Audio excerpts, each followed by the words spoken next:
Witcher monsters and where they're from in real life. But people began crying out, "A smudger! A smudger!" and sick their dogs on me. Do I look like a smudger to you?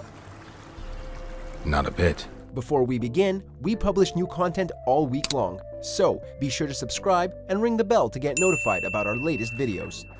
Crones. We shall forgive you this transgression, for you've done well. Your children are plump as piglets, sweet as caramel. The Crones are a trio of witches of unknown species who inhabit and essentially rule the swamps of Velen in Temeria. At one point, they abduct Ciri and the three sisters can be battled by her, leading to the deaths of two of them.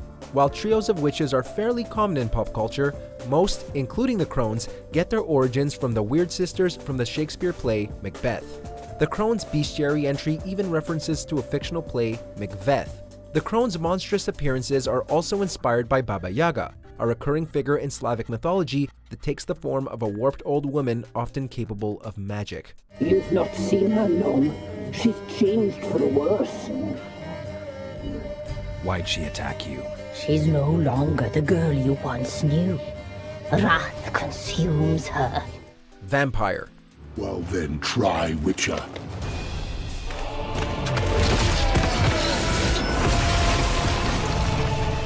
Vampires are a well-known mythological creature from the real world, and in The Witcher, they're equally famous, but not quite as homogenized as real vampires have become. In the world of The Witcher, vampires come in a wide variety of forms, with the higher vampires being more akin to the most famous depiction of bloodsuckers, with human-like forms such as in Dracula, albeit able to transform their appearance to a more bestial one. Others include the bat-like Nosferat, whose origins align with the real-world Nosferatu, as well as the Alps, whose preferred method of feeding on the sleeping mirror their Germanic counterparts. There are too many varieties to list them all here, but regardless, vampire lore is deep no matter where it's found.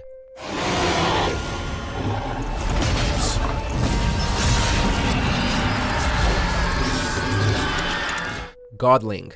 I yelled some unpleasantries. She disturbed my morn. Sadly, I'd lost my voice, so I don't think she heard me. Godlings resemble children, but while they can be childish in their love of mischief, they're usually far older than kids. Despite causing trouble, these intelligent beings can be befriended in the Witcher series, provided certain choices are made. The Polish term for godlings is bożątko, which is derived from uboże, a mythological household spirit akin to a hobgoblin or puka, a common mythological creature throughout Europe. Godlings are also often tied to a specific territory like their real-world inspirations, but unlike uboże, they seem much fonder of body paint. Peter Piper picked Prince Proximo a pack of pickled peppers by the Pontar. Done celebrating? My favorite words! Life without savoring the sound of surreptitious shenanigans is like licking snails through a cloth. Succubus. Have you come to kill me? Dunno. Wanna talk first? Why'd you kill those guards? Succubi and their male counterparts incubi are horned, humanoid creatures that are very attractive and who feed on the energy of humans, often through dreams, wherein they seduce the sleeper, which can result in death if the, exertion is too much. The succubi in The Witcher are capable of magic and are quite physically strong. Yet, unlike most monsters, they can be reasoned with, or at least seduce themselves. Succubi and incubi appear in many cultures' mythologies and generally resemble those found in the Witcher series, albeit with more of a demonic origin. Very well, take this. And this, because I'm furious with you. Though I shall calm down once I'm away from this place. Berserker.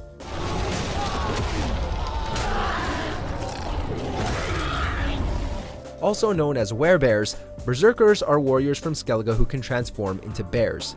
Berserkers can either be born or made through certain potions or curses. Whatever their origins, they're still vulnerable to silver.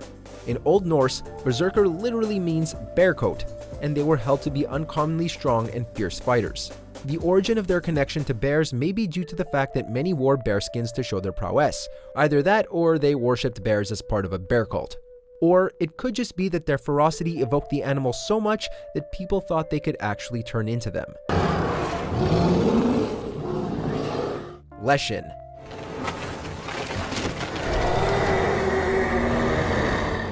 Forests in the Witcher games can be terrifying, in no small part due to Leshens.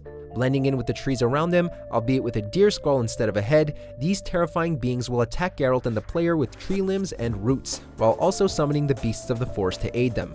Their names and home environments are derived from the Leshy, a kind of Slavic mythological figure who guards forests, but not quite as violently as Leshens do, being more prone to mischief and misdirection.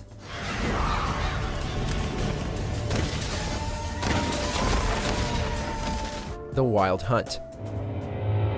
First you, then her.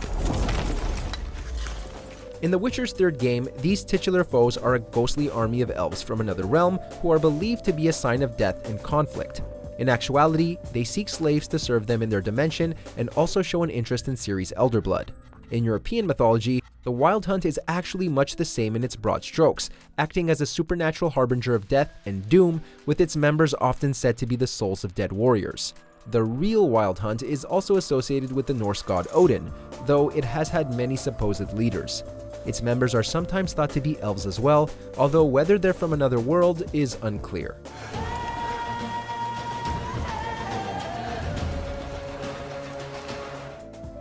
Check out these other great clips from Mojo Plays, and be sure to subscribe and ring the bell to get notified about our latest videos.